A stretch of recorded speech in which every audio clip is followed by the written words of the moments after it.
Last week, I was writing an article, a proper one with research, structure, multiple drafts. Somewhere in the middle of it, I used Claude to help me tighten a paragraph, just one paragraph. I kept maybe 40% of what it suggested, rewrote the rest, and moved on. That article now has a watermark in it. I didn't put it there. I didn't consent to it. I didn't even know it was happening in real time. It was silently embedded in the text by Claude, invisible to me, invisible to anyone reading it, but detectable by machines that know what to look for. This week, Anthropic announced that it is embedding machine-readable watermarks into everything Claude generates. Claude.ai, the API, Claude Code, Claude Co-work, everything, including Claude Access through AWS, Google Cloud, and Microsoft Foundry. My initial reaction was kind of complicated. Not angry exactly, just unsettled. Because the more I dug into how this actually works, the more questions I had. About what this means for people who use AI as a writing tool. About where the line is between detection and surveillance. About whether any of this will even work. So in this video, I want to walk you through the whole thing. What the watermark is, how it works under the hood, who it's designed to catch, and whether it can be removed or worked around. The answers to those last questions are genuinely surprising. Let's start with why. Because this didn't come from nowhere. The immediate trigger is Article 50 of the EU AI Act, which came into force on the 2nd of August 2026. The regulation requires that providers of generative AI systems make synthetic text, images, audio, and video machine-readable and detectable as artificially generated. The stated goal is the genuinely big stuff: state-sponsored deepfakes, mass manipulation, consumer deception at industrial scale. The EU's theory is that if you can detect AI-generated content reliably, you can at least identify and contain the worst actors before they do serious damage. And I actually think there's something sensible in the intention. I remember reading about Cambridge Analytica, the Facebook data scandal where personality quizzes were used to harvest data and influence election outcomes. By the time anyone did anything about it, the damage was done. The EU's argument is basically, build the detection infrastructure now, before the large-scale manipulation happens, not after. That's a reasonable argument, genuinely. But the regulation is broad enough that it doesn't just catch the obvious bad actors, the farms of AI-generated spam, the synthetic propaganda, the fake reviews. It also catches me, editing one paragraph in an article. It catches a lawyer asking Claude to clean up a memo. It catches a student asking Claude to proofread their essay draft. There's also an exemption buried in the regulation that I found genuinely confusing when I read it. If a piece of content has undergone substantive human review and remains under human editorial responsibility, it can apparently be labeled as non-AI, even if AI was heavily used in its creation. I sat with that for a minute. So if I wrote an article, used Claude to restructure half of it, reviewed the result, and published it under my name, it might qualify as non-AI content under the exception.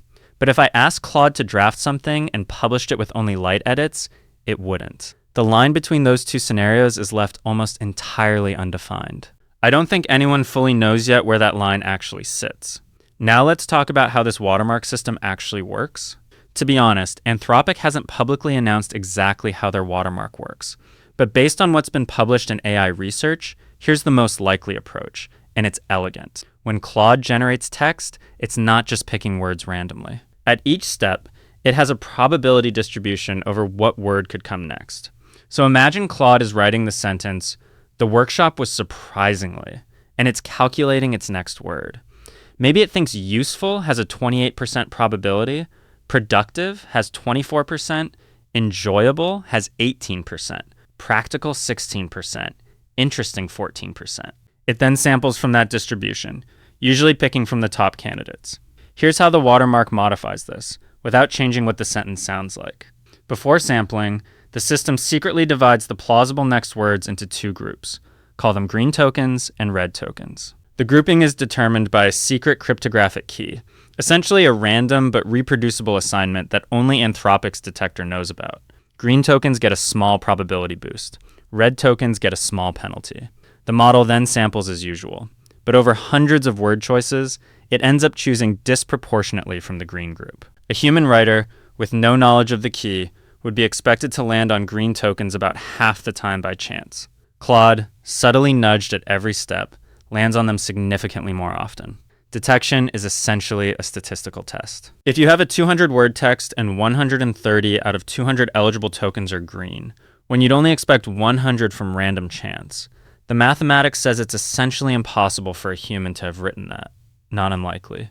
Essentially impossible. The formula behind that test is what statisticians call a z-score, and even if the formula itself looks intimidating, the concept is the same one used to test whether a coin is weighted.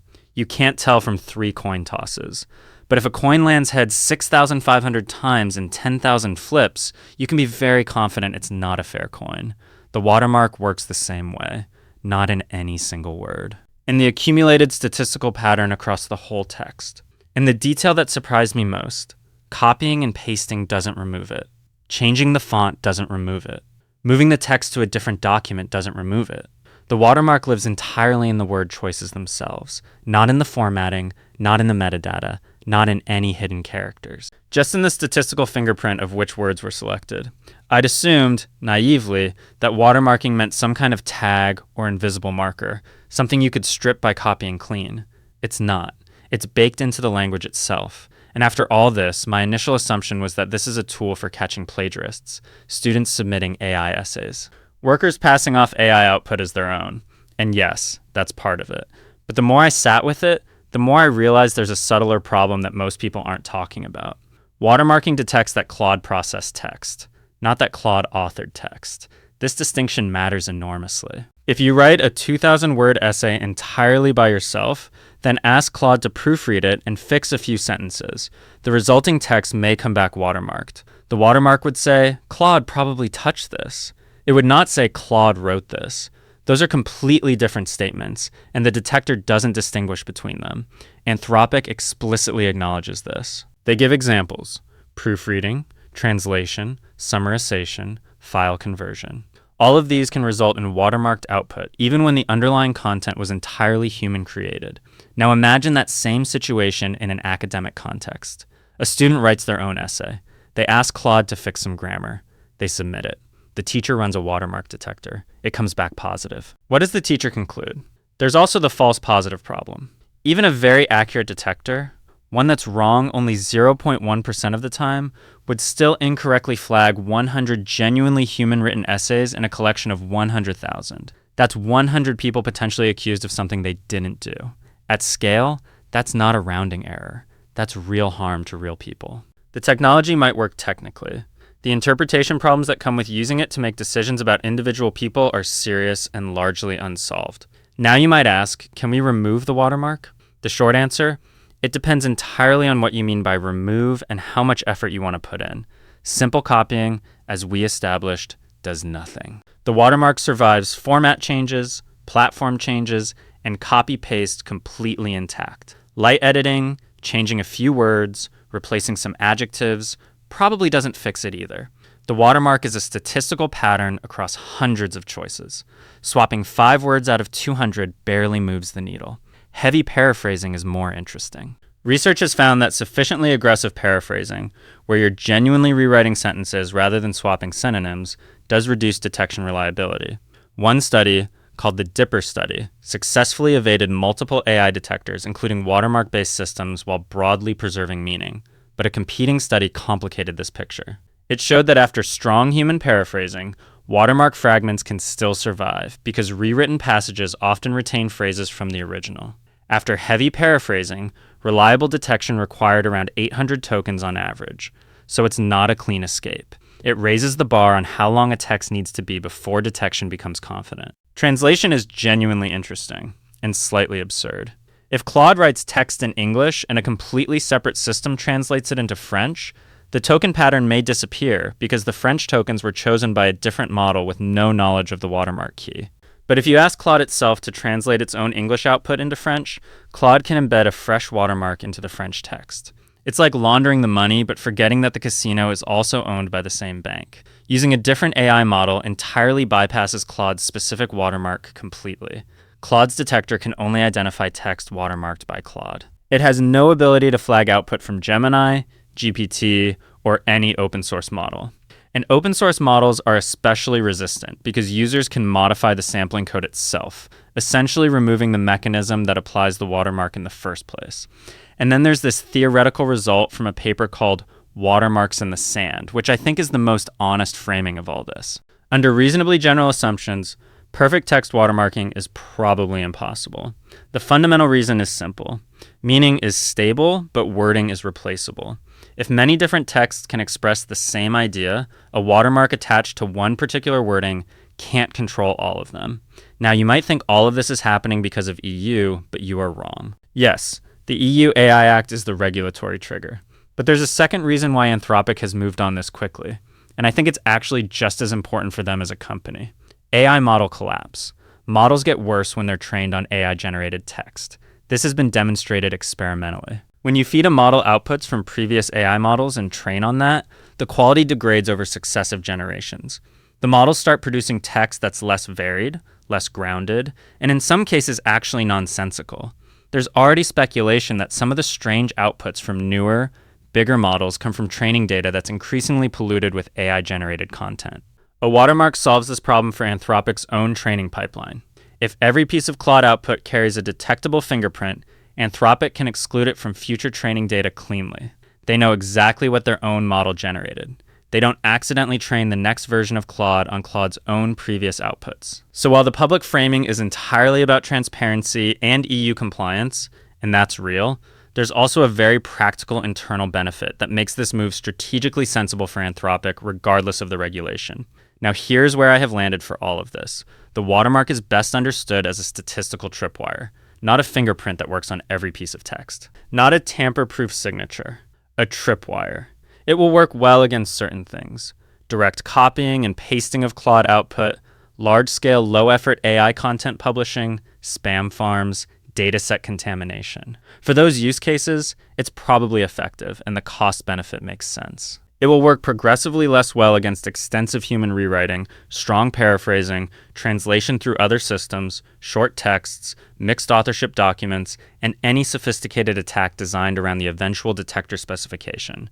What concerns me most isn't whether the watermark works technically. It's how the results will be interpreted and used by institutions, schools, employers, publishers who don't necessarily understand the difference between Claude processed this and Claude wrote this. The detector doesn't make that distinction for you. The EU's exception for content under human editorial responsibility is the right instinct, but is defined so loosely as to be almost meaningless. The false positive problem is real and under-discussed. And the fact that a positive watermark result should never be used alone to punish a student, fire a worker, or accuse an author of fraud is something that will probably be ignored the moment institutions start deploying these detectors. The CCTV comparison from the article I based this on stuck with me. We live with cameras everywhere. Most people have quietly accepted them. Text watermarking might follow the same path, gradually normalized until it feels like infrastructure. Whether that's a good outcome or a slow drift into something we should have pushed back on harder, I genuinely don't know yet. Whether that makes you feel safe or surveilled probably says something about where you are in your relationship with AI tools and with the institutions that might one day use these detectors to make decisions about you. This is a story that's going to keep developing. The technical documentation Anthropic has promised still hasn't been published. Until it is, nobody outside the company can tell you exactly how strong the watermark is or what it actually survives. I'll be watching this closely and covering updates when they come.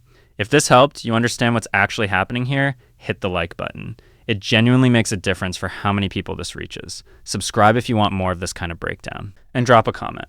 Does this bother you? Does it feel like a reasonable transparency measure or like something that's gone too far? I read every comment, and this is one I actually want to hear people's real thoughts on. See you in the next one.